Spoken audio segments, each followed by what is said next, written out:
Viewer discretion advised. You had everything going for you. You had millions of dollars, you had adoring fans. What was wrong? Brian Welch had it all. Fame, money, and a drug habit that could kill a horse. Then he found Jesus and walked away from Korn, one of metal's biggest bands. And the winner is Korn! Korn kids, here's Korn! People thought he was crazy when he walked away from Korn. But when he came back years later because God told him to, they thought he was even crazier. It was awkward, to say the least. Have you ever heard of Brian Head Welch? This is the story of Brian Head Welch.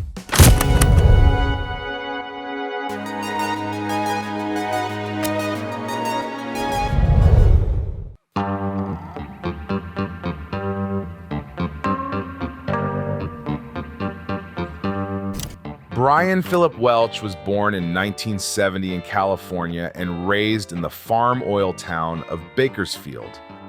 I actually was born in Hawthorne, California, right outside of LA. Okay. And my dad was a banker, my mom was a nurse. We lived in Torrance until I was in 4th grade. Then we moved to Bakersfield. That's the all the way back. Now, how does a city like... He was the skinny kid with a head that, according to other kids, was apparently comically oversized for his body. Puberty started with my head first. It grew to the size of a man, and my body stayed the size of a little girl. And so they slapped him with the nickname Head, and it stuck for life. I was getting bullied and stuff, and just really had a hard time with peers. I had some issues growing up, getting bullied, and I went through depression like pretty early. Early in life. I remember looking in the mirror and not liking myself. Wow. Probably because I got picked on. Like most stories on this channel, he was bullied and felt lonely. I got picked on a lot and bullied, but even my brother was one of the bullies sometimes. So he tried to fit in, but never quite matched the environment around him. And somewhere in that struggle, he started to discover who he really was.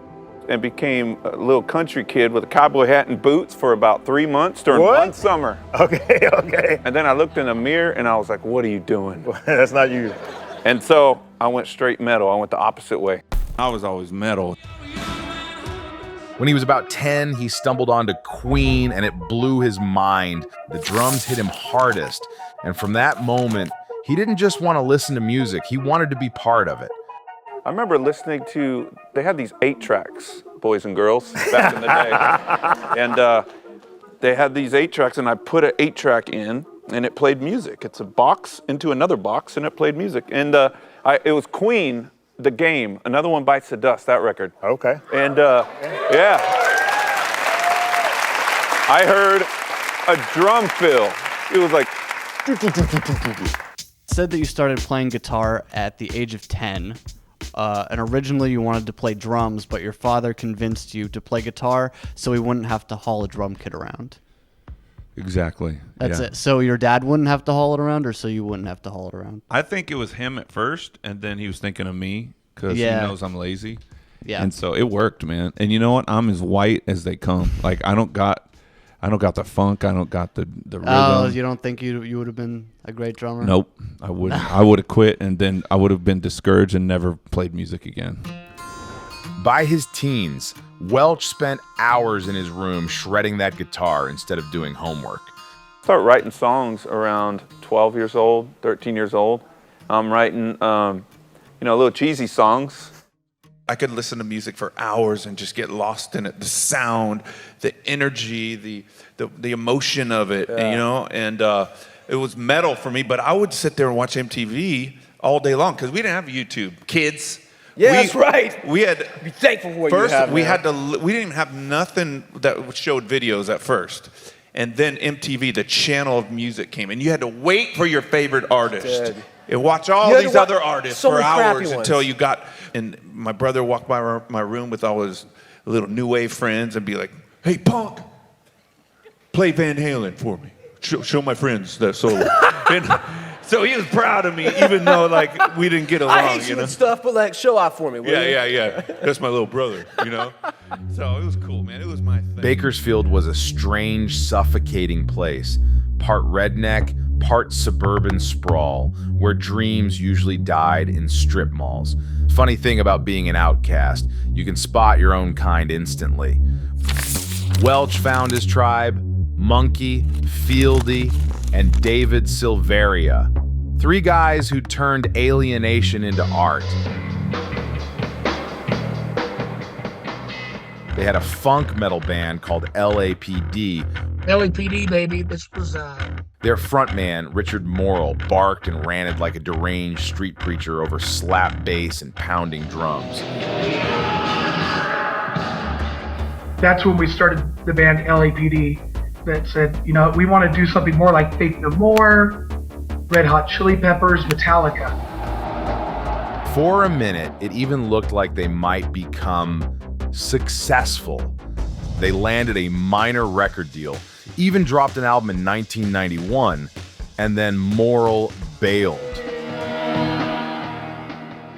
And I was like, I thought about it and like, man, is this going to be my life? Like, I don't think I want to do this anymore. Like, this sucks. Depending on who you ask, he either burned out, got tangled in drugs, or just straight up disappeared into marriage and normal life. Whatever the cause, the result was the same.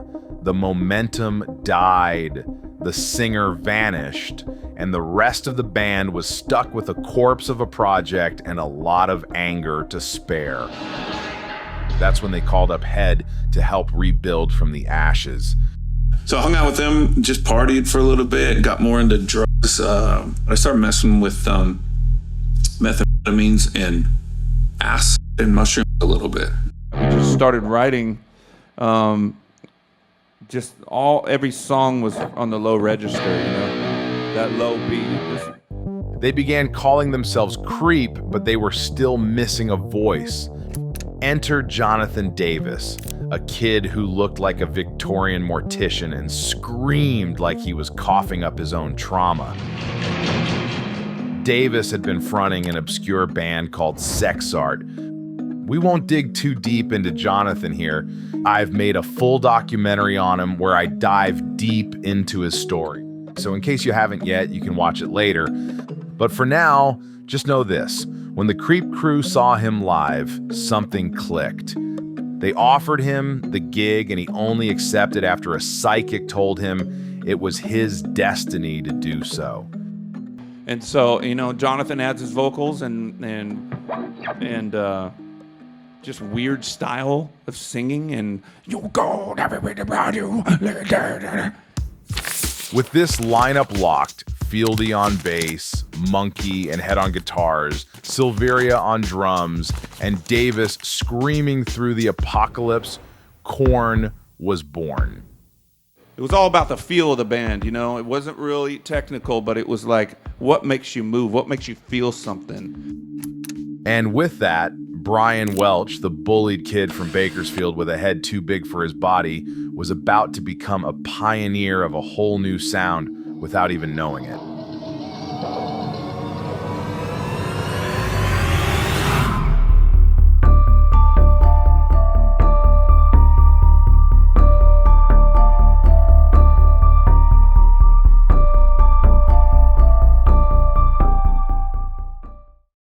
We started writing songs, recorded a record, got a booking agent, and went off on the road. It was like, it's all about the road. You got to go sell your music, you know? Korn's debut album arrived in October 1994, and it's fair to say no one was really ready for it. It's kind of show you like the dark side of everything that's innocent, pretty much, you know, because without this, it's an innocent picture. But when you add the shadow, it's the dark side to the picture. You know what I mean? You know what I mean, man? Like the unknown. At first, so many people in radio and on MTV and record companies, they're like, that's garbage. That's not real music, you know? While most rock bands were still hanging on to the grunge sound, Korn went somewhere darker. yeah, it was ugly. It was messy, you know. Yep. The raw emotions, you know, in our music. We were one of the first like metal bands that was so real with emotions, you know. Right. And it wasn't just about the song and the popularity and all that. It was like therapy for our singer. Our music was therapy. They recorded at Indigo Ranch with legendary producer Ross Robinson, a guy known for pushing artists until they literally cracked open emotionally. Like for me, I would consider myself another band member, and that's all I did for like 2.5 years before the record. And just that one band, and every practice, every show, everything. But there was this thing where that feeling was so intense coming off their music, and their performances was like, it was so heavy in an internal way that you couldn't deny it. It was there. It's pretty much pain. It all comes from pain. The result was a new sound that blended low-tuned 7-strings, funky hip-hop rhythms, and lyrics that felt like brutal therapy sessions gone horribly wrong. And so the cool thing with Korn was we took a bit of influence from different things, because we still love the melody. We love bongo and the weirdness, but what if we took a little bit of that weirdness, put it into some heavy groove like Sepultura and Biohazard and these, and then we had some, cool melody choruses, and just put it in a pot and stirred it. So you had weirdness, melody, hooks, groove, power, you know what I'm saying? And so that's what started our sound. Brian basically rewrote the job description of a rock guitarist. Instead of flexing solos or spectacular technical tricks, he and Monkey developed a guitar dynamic that was less about showing and more about texture and heaviness. That back and forth thing with me and Monkey, we just wanted to get weird. By using 7-string guitars tuned down to A, they gave the band a guttural low end that hadn't been widely used in mainstream rock. Their parts often interlocked rather than competed, Monkey handling rhythmic chugs and dissonant drones, while Head leaned into screeching bends, feedback, and minimalist leads that added tension and eeriness. Together, they created an atmosphere that was claustrophobic and emotionally charged. It was a departure from the Guitar Hero model and a defining element of the Korn sound that would be later copy-pasted by a plethora of new metal bands. Yet, their debut wasn't an immediate commercial success. Instead, it crept up like a virus. They toured non-stop, opening for pretty much any band who would have them to get as much exposure as possible. And word of mouth started spreading from basement shows to sold-out clubs. 8 months into the first record, we get the Ozzy Osbourne tour.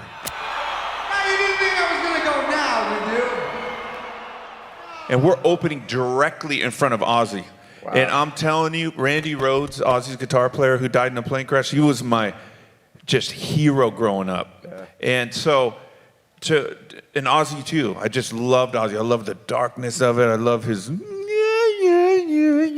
voice, this whiny Ozzy voice. It's just creepy and cool. We went from high school, drinking and partying and doing music in garages, to getting a job doing that.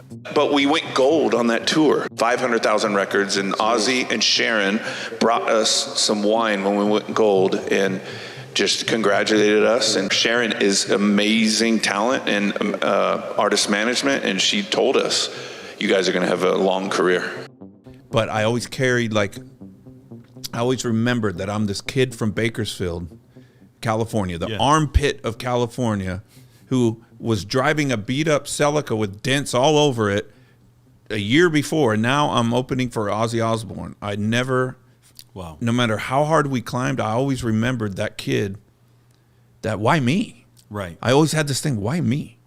Songs like Blind and Chutes and Ladders sent crowds into full meltdown, bodies colliding, walls shaking, insane chaos. Head's guitar howled like industrial machinery coming apart, and the band played like they had escaped from some mental asylum. So, but our live show is what, heavily influenced by Rage Against the Machine's live show, especially Zach, how he's just flipping his dreads around and just going for it. And we were like, what if the whole band just went nuts?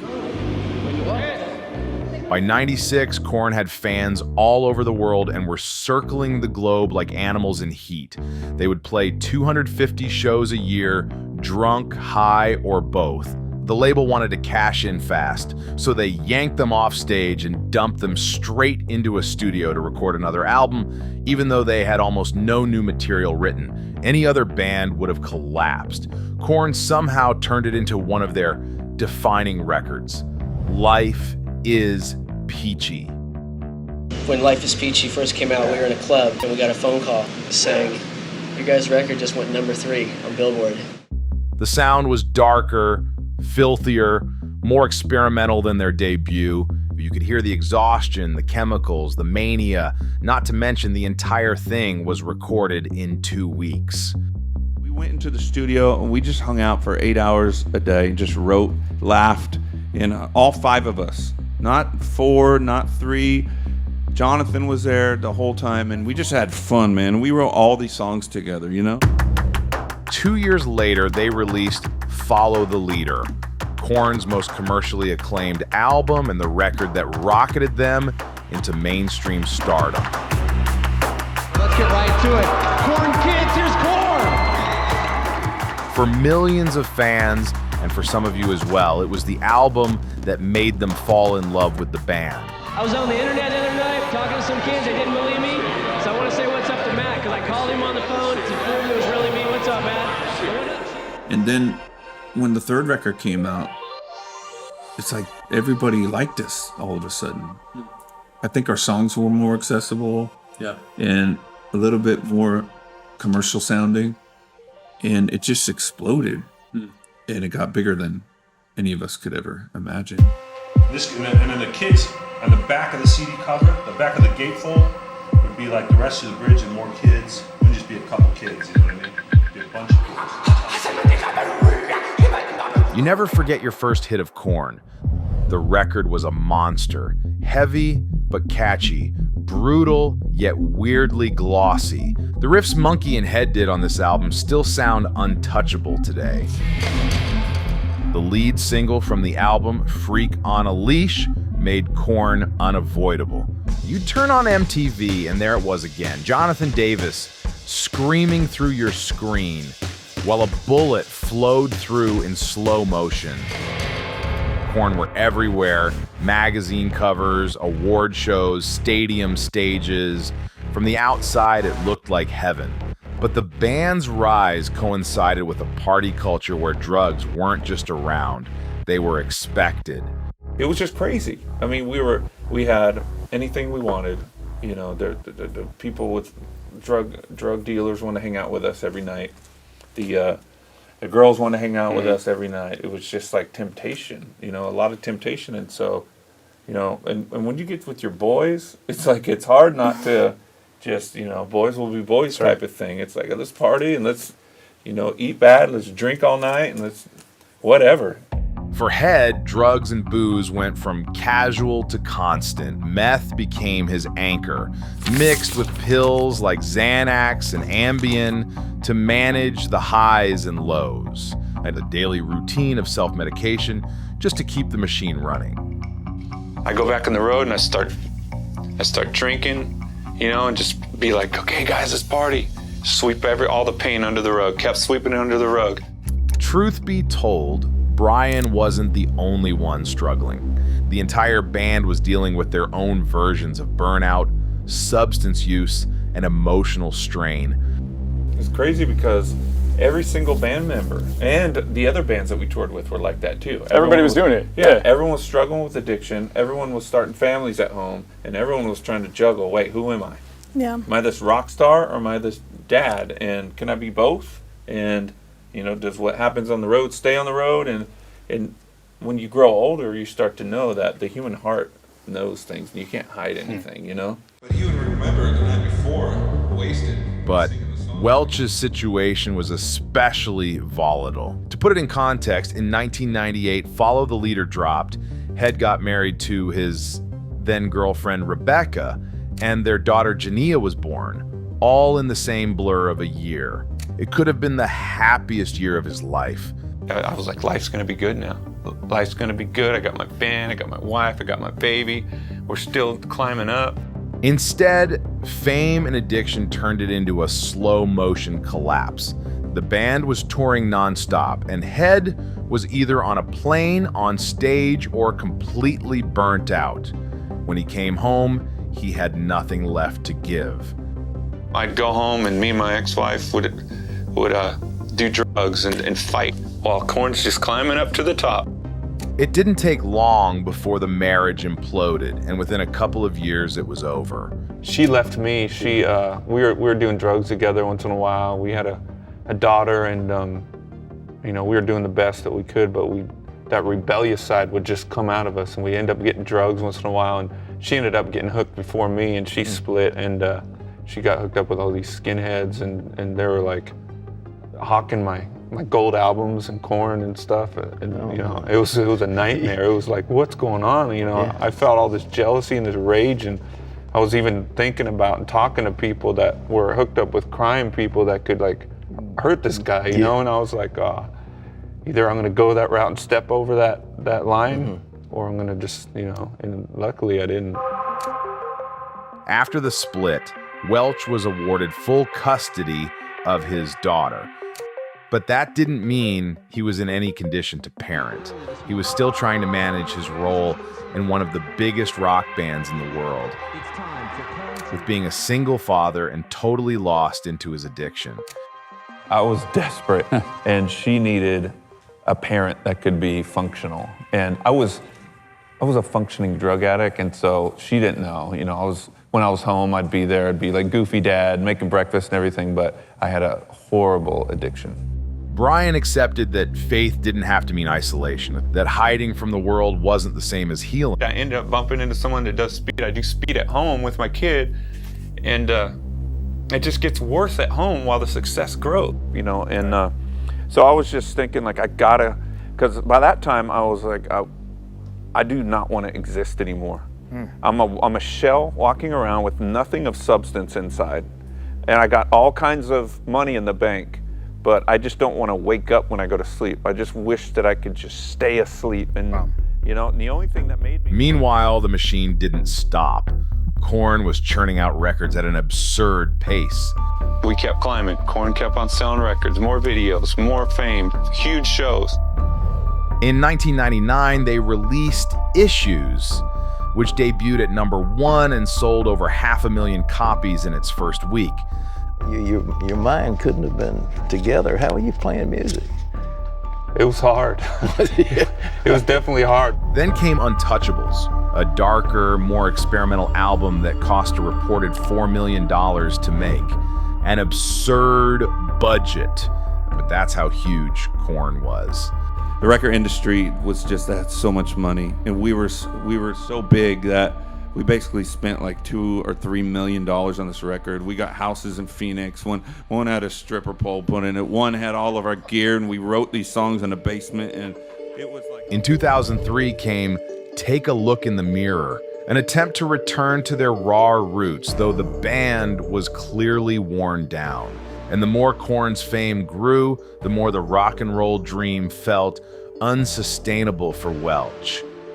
I panicked. I mean, nothing. My rock star dream, my money, nothing. None of my power, none of my gangster friends could stop that trauma from happening.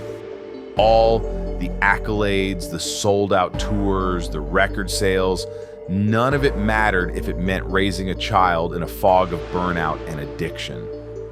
I was doing amphetamines. I started with coke, then I moved to pills. Then the beer was always the main thing, but then I moved from like harder drugs to harder drugs. When I was 5, the only vocabulary that I knew was my dad was a rock star. He's on tour. You know, and the only thing that made me want to breathe and live was my daughter. Something had to give, and it wasn't going to be his daughter. She was the angel that I felt God sent into this world to get me to wake up, and she raised me just like I raised her. You know, I was grown into a man, I still am, but as she came into the world. So I mean, yeah, if it wasn't for her. So in early 2005, Brian quit. How could you leave a huge band that's like one of the biggest bands, like it's coming around, rock bands that changed like music, you know? It's like, how can you leave that? But how can I not be there for my daughter?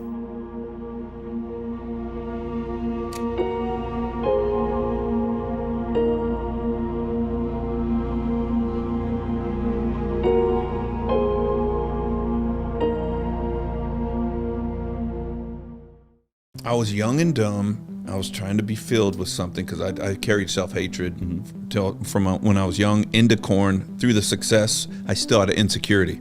So I would fill myself with alcohol, drugs, and, you know, instant courage, instant, what do you call it, confidence, you know? Liquid courage, yeah. Liquid courage, powdery courage, whatever it was. I believe the Lord was in me, just like helping me not feel satisfied with everything, you know, because he had something else for me.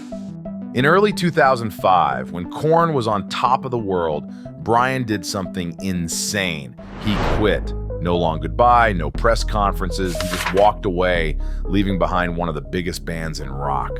Great to have you with us. God bless you. Thank you. Thank you.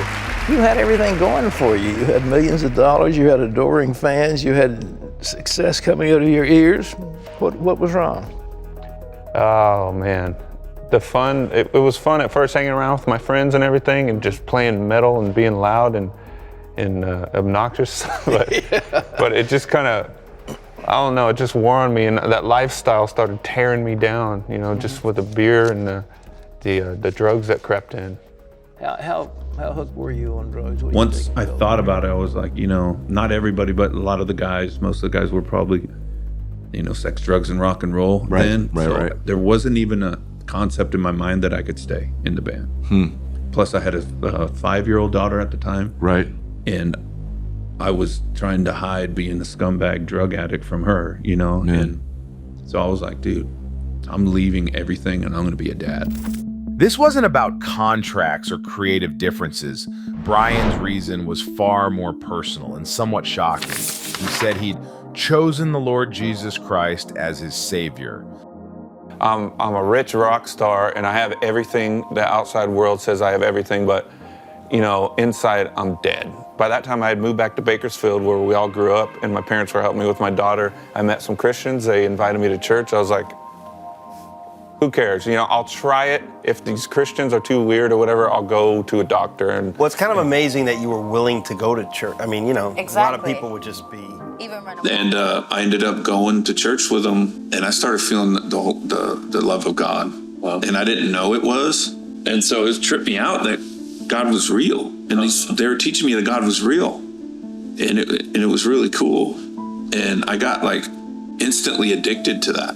It was pretty overnight when I think about, you know, it was just a couple weeks, 3 weeks or something, but man, the pastor was so cool there. He just talked about, like, he was in jeans and a regular shirt. He didn't look like holier than thou. And he just said, look, man, if you're on drugs, if you're messed up, if you have a bad marriage, you're alcoholic, you come to church while you're messed up. Essentially, Brian found Jesus, dropped a multi-million-dollar record deal, and swapped cocaine and booze for church and scriptures.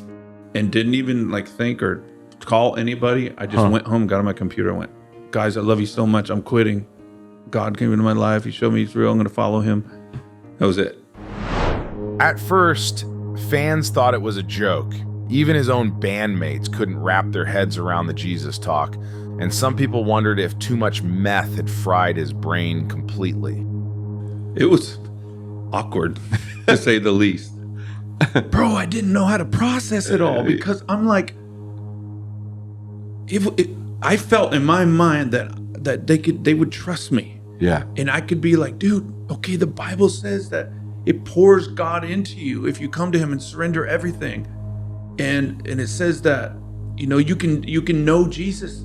It's not just a thing where, oh, he raised from the dead 2,000 years ago, and if you believe in him, you won't go to hell. I go, you can actually meet him and be filled with the Spirit. And I thought they'd be like, no way. Dude, we trust Brian. Like, come on, we want this. But it just doesn't work like that, you know? Your own family, your closest friends that you've known since childhood, they'll all look at you sideways. Yeah. But Brian was dead serious. He'd had enough of the filth and wanted to save what was left of his soul, even if people laughed and called him crazy.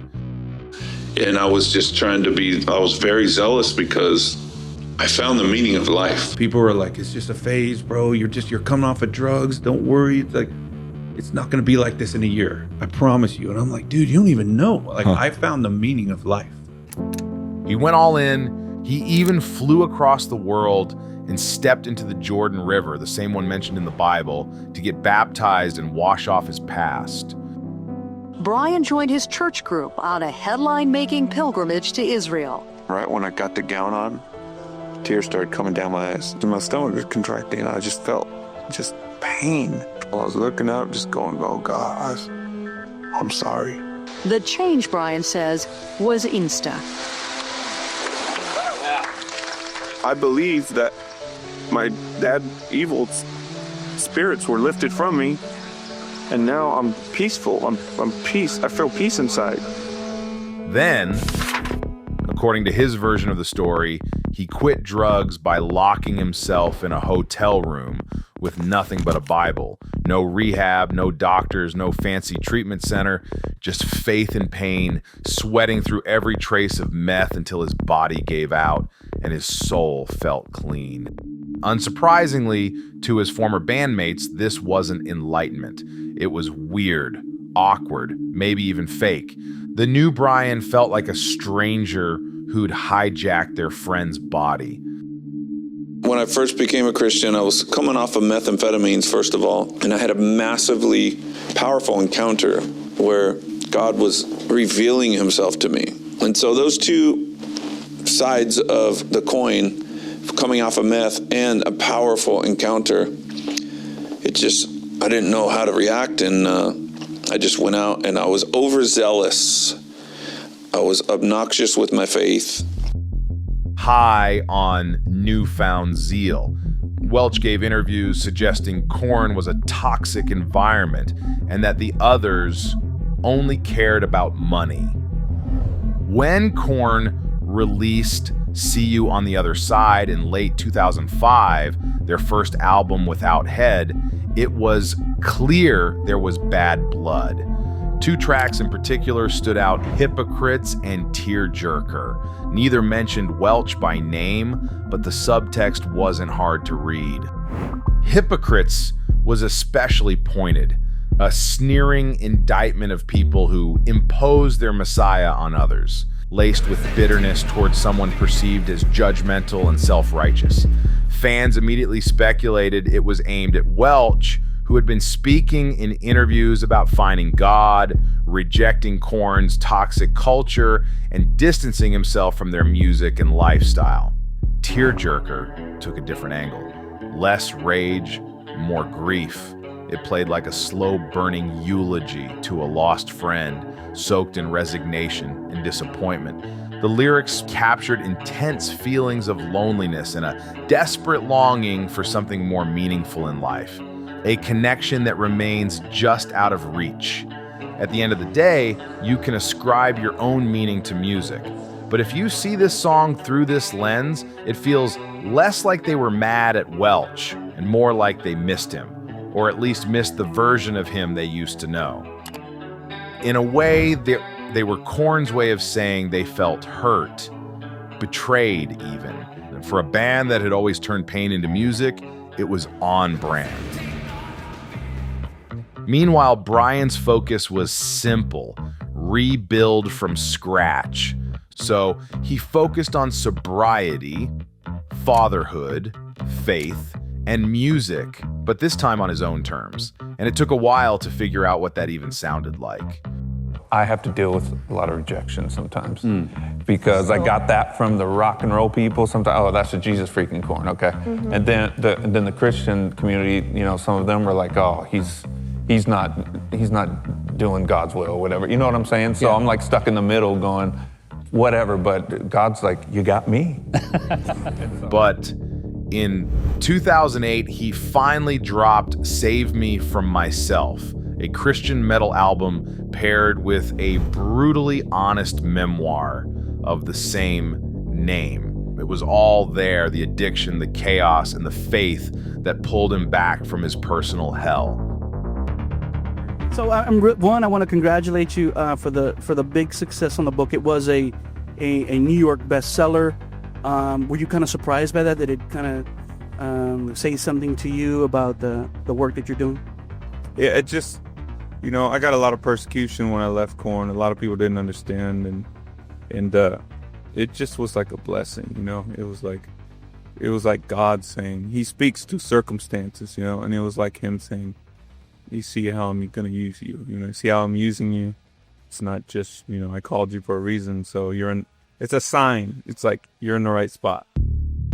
When it comes to the album, tracks like Money, you know, Die Religion Die, or Washed by Blood are all built on thick, punishing riffs that sound unmistakably Brian's.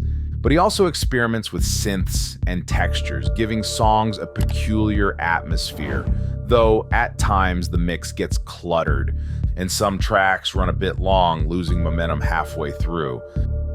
Yeah, it's weird because the songs came to me and I heard what they sound like before they were done.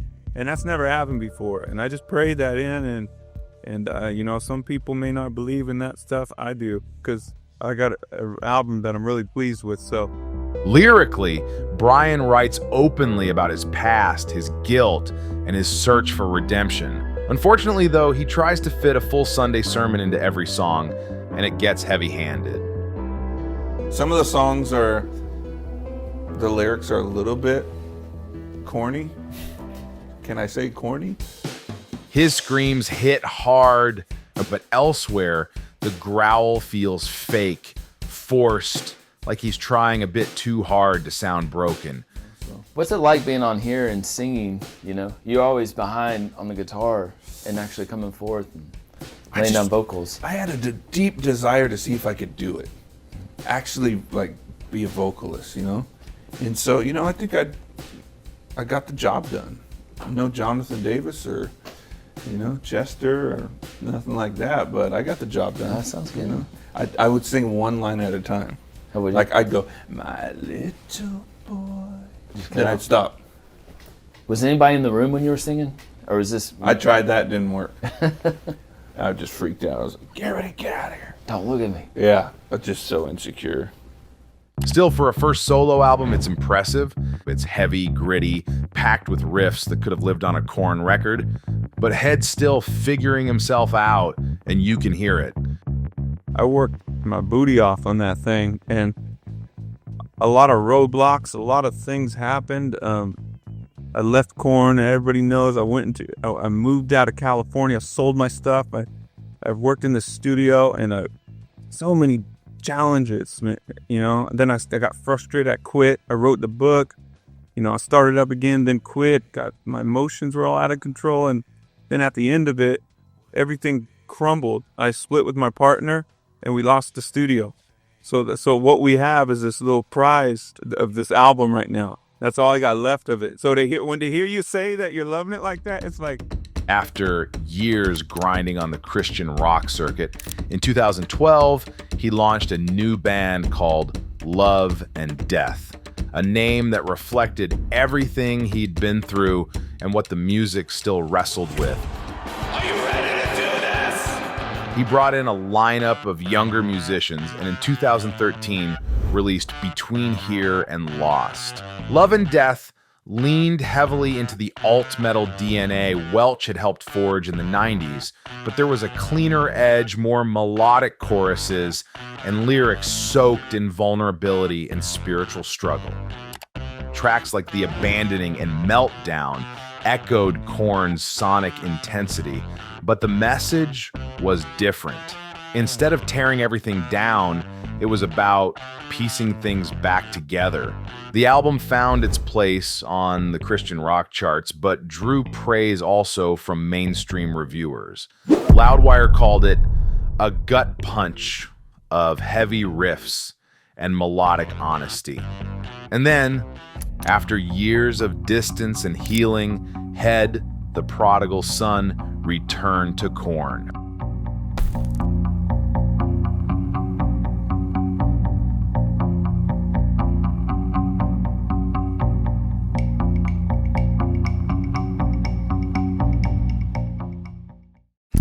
In 2012, Welch took his daughter to the Carolina Rebellion, a hard rock festival in North Carolina.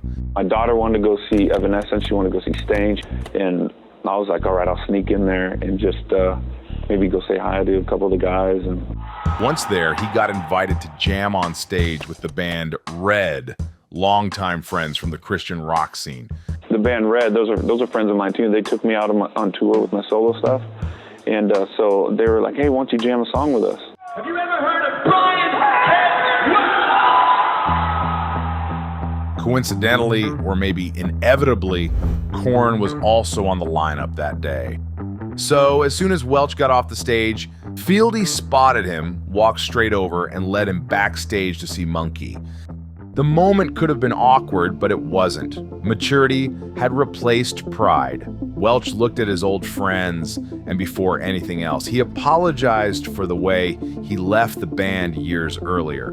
When I read about spirituality and stuff, and it's about forgiveness and apologizing for the stuff you've done wrong, and so I was just doing that. I was like, hey, I just want to look you in the face and tell you I'm sorry for hurting you or just bailing the way I did, and I haven't seen you face to face, so I just want to tell you that, in person.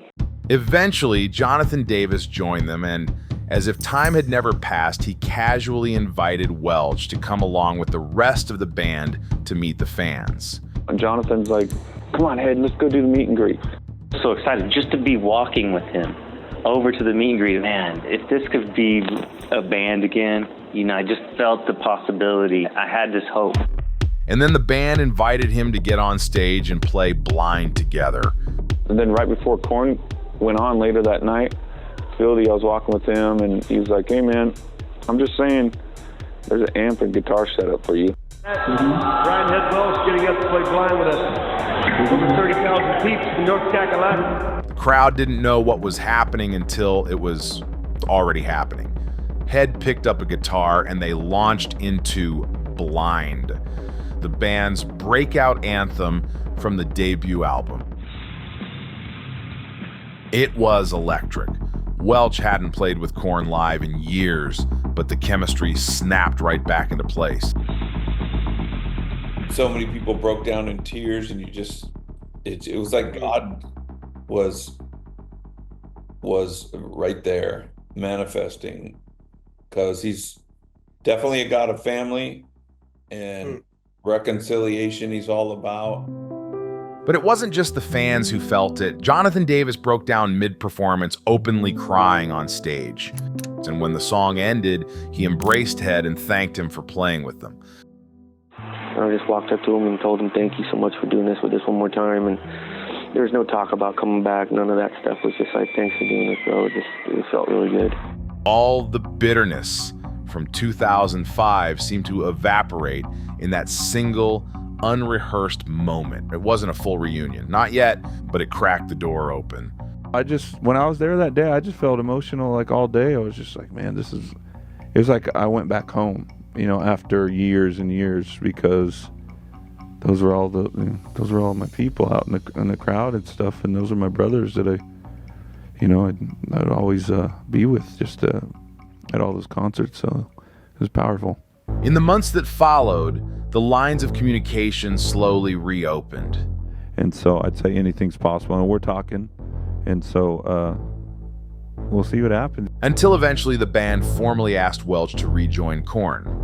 And they did ask me to rejoin a few weeks later, and I declined because I didn't think that was my deal. Welch hesitated, not because he didn't miss the band, he did, but because returning to Korn meant stepping back into the very environment he'd walked away from to save his life. It's not a timing thing, and my whole thing was like, I want to talk to them as friends. I don't even want to, the whole fame, the big rock show stuff, it's like, sometimes it's really stressful, and I was like, I don't want that again. I like my kind of chill life. I just loved my friends, and I was doing my own thing, and I really didn't have no interest to be in a big band anymore, because there's a lot of pressure when you're in a big band, and it's like a lot of touring, and it's just on a bigger level, and there's just a lot of anxiety and stuff sometimes that goes with it, and I just didn't know if I wanted that, but by now, Welch wasn't into drugs anymore, and he also wasn't the wide-eyed zealot of 2005, swinging from extremes and severing ties to protect his recovery. And so he eventually understood what he had to do. I just felt so close to God for like 3 weeks. I was at my house. I felt like during that 3 weeks, he started breaking off religious mindsets and showing me that, that he wasn't afraid to leave the perfection and holiness of heaven to come down to a very dark place with a lot of corruption. Jesus, and he just was showing me, don't be afraid to be a light in dark, Brian accepted that faith didn't have to mean isolation, that hiding from the world wasn't the same as healing, that his purpose might not be in running from the darkness, but in standing in it without losing the light. I got this odd calling where a lot of Christians don't understand it and write me off, and but I've checked and double checked and confirmed and quadruple confirmed, that I'm supposed to be there, and so I don't care what anybody says, and then God just puts his hand on it, and I just see him all the time. So he took the risk, and in 2013, almost a decade after he walked away, Head officially rejoined Korn. And I just felt the Lord's saying to go talk to the management and see what would all this look like. And so I had a couple questions, and every answer was like, green light. And I was like, wow. And everything fell into place, and so the door opened, and I'm back in Korn, and I felt like the Lord was saying, I didn't mean no before, I meant not yet, because he had stuff to work in me, and there's a time to follow him to crazy places, and a time to follow him back to other crazy places. So now that he's all better and his brain's back to normal and everything's good, it's awesome to have him back. We really missed him. The band entered the studio and began work on The Paradigm Shift, the first Korn album to feature Head in 10 years. Only this time, he was doing it stone cold sober and spiritually centered, not as a man fleeing his demons, but as someone finally at peace with the fact that he didn't have to abandon who he was to stay whole. All that shit was necessary to get us to this level. It was all fate. It got us to where we are now to make this record. His comeback wasn't met with applause from everyone. Some questioned his motives, and others accused him of betraying his faith. But for Brian, this was bigger than public opinion. It was about coming full circle, finally making peace with where he came from. I mean, I haven't heard it a whole lot lately because time has passed and I'm accepted by who accepts me, and I'm rejected by the Christians that don't accept me. So yeah, it's just fine. They don't really go on and spit the comments anymore. They're done with that. So I don't see like false teacher, going to hell, leading everybody else to hell as well. That's gotta be that's gotta be really hard to hear from the church. It was at first, And most of them, it's funny because everyone is so brave on Facebook and Instagram and Twitter and everything. Most of them were all I didn't have any relationship with, and they told me through comments. In the end, when the new album dropped, it felt like a revival. The sound was sharper, more focused, easily one of Korn's best in years. Head's presence brought back the grit and emotion that had always made them different. And of course, with Head back in the band, it's there's some back and forth stuff. There's some great effects that we used. It's definitely sounds like more like a Korn album than I'd say than the last 10 years. In the years that followed, Love and Death operated in bursts, never fully dormant, but never quite constant either. The band released a few scattered singles, including the emotionally raw Lo Lamento, a stripped-down, haunting track that traded heavy riffs for melody and vulnerability. It was a departure from the band's usual aggression, and it marked one of Welch's most openly reflective moments as a songwriter. The song was released around the time he was promoting his second memoir, With My Eyes Wide Open, which chronicled the gritty reality of life after his conversion and the uncomfortable truths about what healing actually looks like. Everybody get your middle finger up in the air, and on the count of 3, I want everybody to say fuck. That same year, Welch was balancing that vulnerability with full throttle momentum on the road.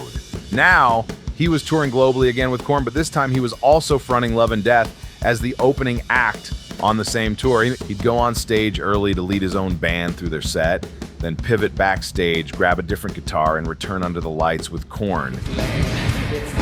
It was more than just a logistical juggling act, it was symbolic. For years, those two identities had existed in tension. The born-again solo artist trying to rebuild a life, and the legacy guitarist from one of metal's biggest bands. Now they were coexisting, side by side, night after night on the same stage. Proof that Welch didn't have to choose one version of himself over the other anymore. To this day, Welch's career, both with Love and Death and Korn, is not trying to chase chart dominance. What it offers instead is a window into a man navigating life after implosion. Someone still figuring it out, but willing to say the hard parts out loud. Through it all, the music stayed heavy, but now it carries weight instead of just volume. I've had a lot of success in the music industry. It chewed me up and spit me out until I was in the gutter, and I went away. And I just feel so stoked to be alive. We lost some great musicians out there, and Paul from Slipknot, and just a lot of others out there. And I'm just thankful. I don't know why I made it out, but I did, and I'm thankful to be doing music. I'm so thankful to be reconciled with my brothers in Korn. And so thankful to be able to just, put in my music something positive to speak to the people that are in that gutter, And so that's what Love and Death is all about. And it's just going to be a great year with my brothers in Korn and my Love and Death thing. And I like to go out and just rock people's faces off and melt their faces off and see, and help people too, I mean, that's my heart. It's not about money, houses, and cars anymore. It's about just, connecting with people, and life is good now, man. Brian Welch's life has been a wild pendulum swing from darkness to light and back to the stage. Korn's influence on heavy music is undeniable, and Head was integral to it.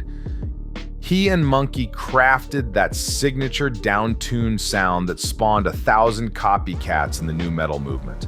Guitar World magazine even ranked the duo among the 100 greatest heavy metal guitarists of all time. Number 26 to be precise. If the story ended there, Brian would already be a bona fide rock icon. But it's his personal journey that truly sets him apart. A cautionary tale with a twist of redemption rarely seen in the music world.